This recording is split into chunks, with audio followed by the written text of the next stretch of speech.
안녕하세요. 오늘은 요즘 전 세계적으로 다시 주목받고 있는 자산, 금에 대한 이야기를 해보겠습니다. 최근 몇 달 사이, 금값이 연일 최고치를 경신하고 있습니다. 이제 금이 너무 비싸서 살 수가 없다는 말까지 나올 정도죠. 하지만 흥미로운 건 많은 전문가들은 이건 아직 시작일 뿐이다라고 말하고 있다는 겁니다. 그렇다면 지금 금값은 왜 이렇게 오르고 있는 걸까요? 그리고 앞으로의 방향은 어디를 향하게 될까요? 금값이 오르는 이유는 한 가지가 아닙니다. 가장 먼저 꼽히는 건 세계 경제의 불안정성입니다. 인플레이션, 전쟁, 경기 침체, 그리고 부채 위기. 이 모든 요소가 한꺼번에 불안감을 키우고 있죠. 사람들은 이런 시기에 돈의 가치를 믿지 않습니다. 그래서 종이돈이 아니라 실물 가치가 있는 자산으로 눈을 돌리죠. 그 대표적인 게 바로 금입니다. 달러가 약세를 보이거나 국제 정치가 불안해질수록 투자자들은 본능적으로 금을 사들입니다. 왜냐면 금은 나라가 망해도 통화가 무너져도 그 자체로 가치가 유지되는 자산이기 때문입니다. 두 번째 이유는 각국 중앙은행의 금 매입 확대입니다. 특히 중국, 인도, 러시아 같은 신흥국들은 미국 달러 의존도를 줄이기 위해 금 보유량을 꾸준히 늘려왔습니다. IMF 통계에 따르면 중앙은행들의 금 순매입량은 지난 50년 사이 최고치를 기록했습니다. 이건 단순한 투자라기보다 통화 전쟁의 준비에 가깝습니다. 만약 달러 중심의 금융 질서가 흔들린다면 금은 대체 기축자산으로 떠오를 수 있기 때문이죠.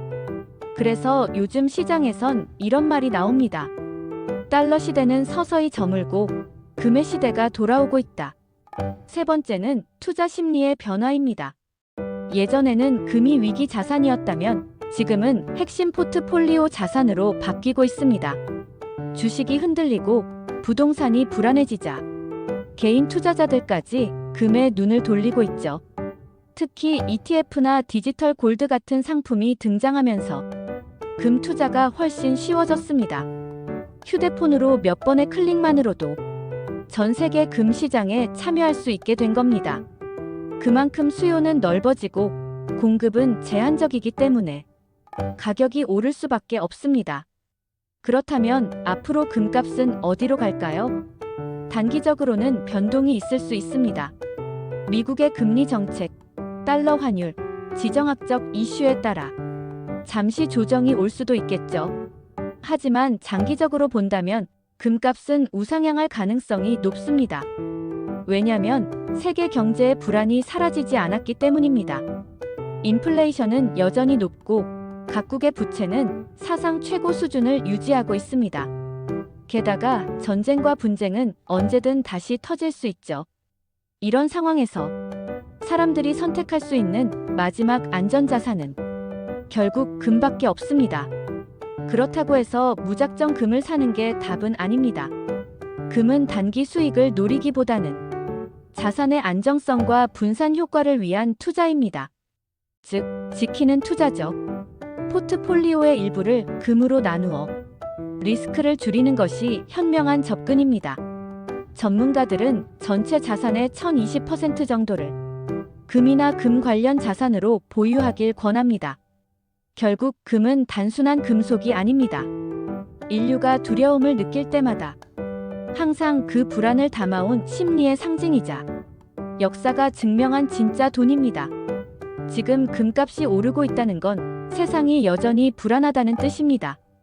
그리고 사람들은 여전히 무너질 수 없는 가치를 찾고 있다는 증거이기도 하죠. 이제 남은 질문은 하나뿐입니다.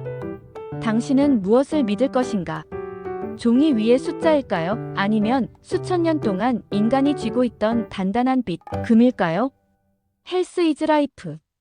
불안한 시대, 확실한 가치를 이야기합니다. 오늘도 함께 해주셔서 감사합니다.